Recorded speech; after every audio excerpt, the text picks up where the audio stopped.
Hi guys, so this is a quick example about how to play the ball out from the goalkeeper to feet to somebody in a central zone perhaps, so we can start working the ball up the field, okay? So the goalie's got it, they've just been attacking us, and I've set it out in the 4-2-3-1 that we've been talking about, but I mean really that could be a 4-3-3 as well, makes no odds, and they're just sort of set up in a 4-4-2, so they're the red team, as normal with the blue. So we're looking to get the ball out to feet to somebody and then we can attack. But the problem is everybody's in our side of the pitch, in our half, so we need to move them up the field. Okay, so the first thing we need to do is create space. So the number 9 is going to go up. He's going to take his position in the centre of the advanced area of the field. Okay, so the 11 and the 7 are going to do that also. Okay, so what that's going to do, it's going to push their back line back straight away. So we've created a lot of space from this build-up of congested play that we had to begin with. Okay, so the 10 might go up initially as well, the 8 and the 4 might go on. So if they're marking everybody one-on-one and they're trying to press at the moment, then that would kind of be the situation. So their right back's going to occupy our number 11, their left back's probably going to occupy our number 7. Our number 9 is going to position himself on one or the other centre half on the opposition team. He might pop himself in between to give them the question, who picks him up? Okay, the number 10 might be in the hole, so he's got a little bit of space, a little bit of freedom. And then you can see if they're pressing us, because they're pressing high up the field, then their red wing can occupy number 2, red wing can occupy number 3, and because they were playing 4-4-2, they've got a red striker to occupy the 5 and the 6, the centre half for us, okay? So we need to deal with that, we need to clear some space. So all those players have moved forward to clear this area here. The number 2, he would move up the field, probably just shy of the halfway line, so he's forcing his man back with him as well. The number 3 would go up, probably just shy of the halfway line, so he's forcing his man back with him as well. So now we've created some space. So now we can see in this area here, we've got numerical superiority around the ball zone. So we've got the ball, and then we've got player 1, player 2, player 3 against their player 1, player 2. Okay, so the goalkeeper in this instance counts as an outfield player. Okay.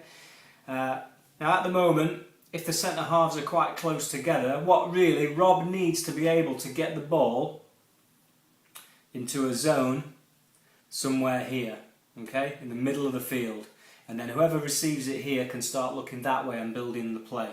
But with the centre halves quite narrow as they are there, Rob's field of vision is quite narrow, so he's only got that kind of area that he can play the ball to, unless of course he goes out there, which would be less likely for us to receive it in one of these two channels here when we're building up the play. We want it here really. Okay, so the first thing that we do is the number 5 splits and the number 6 splits, so they go out to the sides of the 18-yard box. Okay, now if they go with them, then straight away Rob's field of vision increases to this.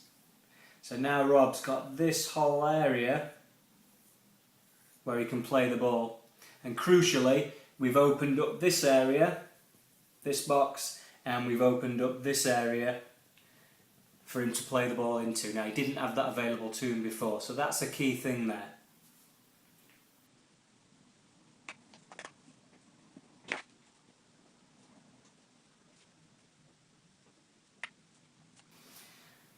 Okay, so we've just reset. Another crucial thing is that Rob's got the ball directly in the centre of his goal, okay? So if he's out here, then he's limited himself. He's almost limited himself for a pass in these areas. So it's crucial that Rob takes a central position in the goal where he can play out either way should he need to, okay? So again, the 5 and the 6 split, okay? Now if they don't go with him, or one does, the other doesn't, then Rob's got an easy ball to the number 5. The number 5 needs to take that ball, by the way, onto his right foot so that he's straight away in play. There'd be no point taking the ball on his left foot and he's almost coming back on himself, because by the time he's organised himself, the red player is going to come across. So that's important too. And same there, this player needs to take the ball on the left foot there, ball into feet, and then they're moving up the field straight away with everything ahead of them, field of vision, okay? So they've split. If they go with them, that's fantastic. So now we've got this space that we talked about before where we can get somebody into. And the way of doing that, in our formation, we've got the 4 and the 8 and the 10 there. So it's very, very simple. You can see that we've got numerical superiority now in this area of the field. Plus, if we add the keeper to that, it's a 4v2. 1, 2, 3, 4, V there, 1, 2. If we just consider the outfield players, then it's a 1, 2, 3, V, 1, 2. So either way, we've got numerical superiority. So we can have a rotation, or very, very simply, they can part again, taking their markers with them. The number 10 can drop back, the number 10 can receive the ball. Okay, that can happen dead easy. Okay, I've reset the camera, so I'll just recap. Keeper's got the ball. The number 10 is going to come in between our number 4 and number 8. He's just going to drop in here to receive the ball from the goalkeeper. And good practice from anybody who's dropping into this area, anyone who's dropping into the hole, is just to be so in what they call the diagonal pocket. So you're not directly in line with the keeper going vertical with like a vertical ball to feet. There's always a diagonal ball on. So he can take the ball on his right foot and then straight away he's stepping forward with everything ahead of him. And same thing if he drops into this area, so in the diagonal pocket but to the left, then when ball comes in, he's taking it on his left foot and he's striding forward. So ball comes in, left foot, everything's ahead of him when he receives the ball. So he can get his head up straight away and look forwards. Okay? So that's one version. The number 10 drops into anywhere in this area, okay, picking it up off the goalie. Actually, what we might do is we might give that responsibility always to the number 4. Which means the 10 is going to drop back from his advanced hole position and he's just going to occupy this other central midfielder. So we've still got that numerical superiority and they're operating as a triangle with the number 4 at the base of the triangle all the time. So he's always able to just peel off, diagonal pocket, he's received the ball, peel off, diagonal pocket, and he's away. So it's either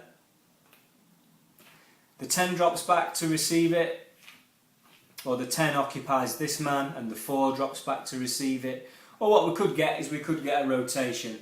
So Rob could be sticking his head up to have a look and they could rotate. So the triangle could just literally rotate to there. So actually it might be the number 8 that receives it, no problem. So one of these players will be free because of this numerical superiority that we've got. 1, 2, 3 against their 1 and 2. Okay, so between the 10, the 8 and the 4, we're going to get the ball into feet, preferably in the diagonal pocket from the goalie, either side, diagonal pocket, and it will, if we charge the number 4 with it, then that means that the 10 and the 8 play pretty close together, quite central. I suppose they could split a bit wider, but what these 3 players need to do is they need to play quite close together so that when the 4 does receive, he's got a passing option within a decent length. So you can see there, that's quite a big distance there. Even if the 8 drops back, it's a risky ball. That might be a risky ball as well. But if they're a bit closer together, then as soon as he gets it, then there might be something on for him. Oh, that's the player. There might be something on for him there. Okay, there might be something quickly on for him there. So we can always play out with these in this area, the 10, the 8 and the 4.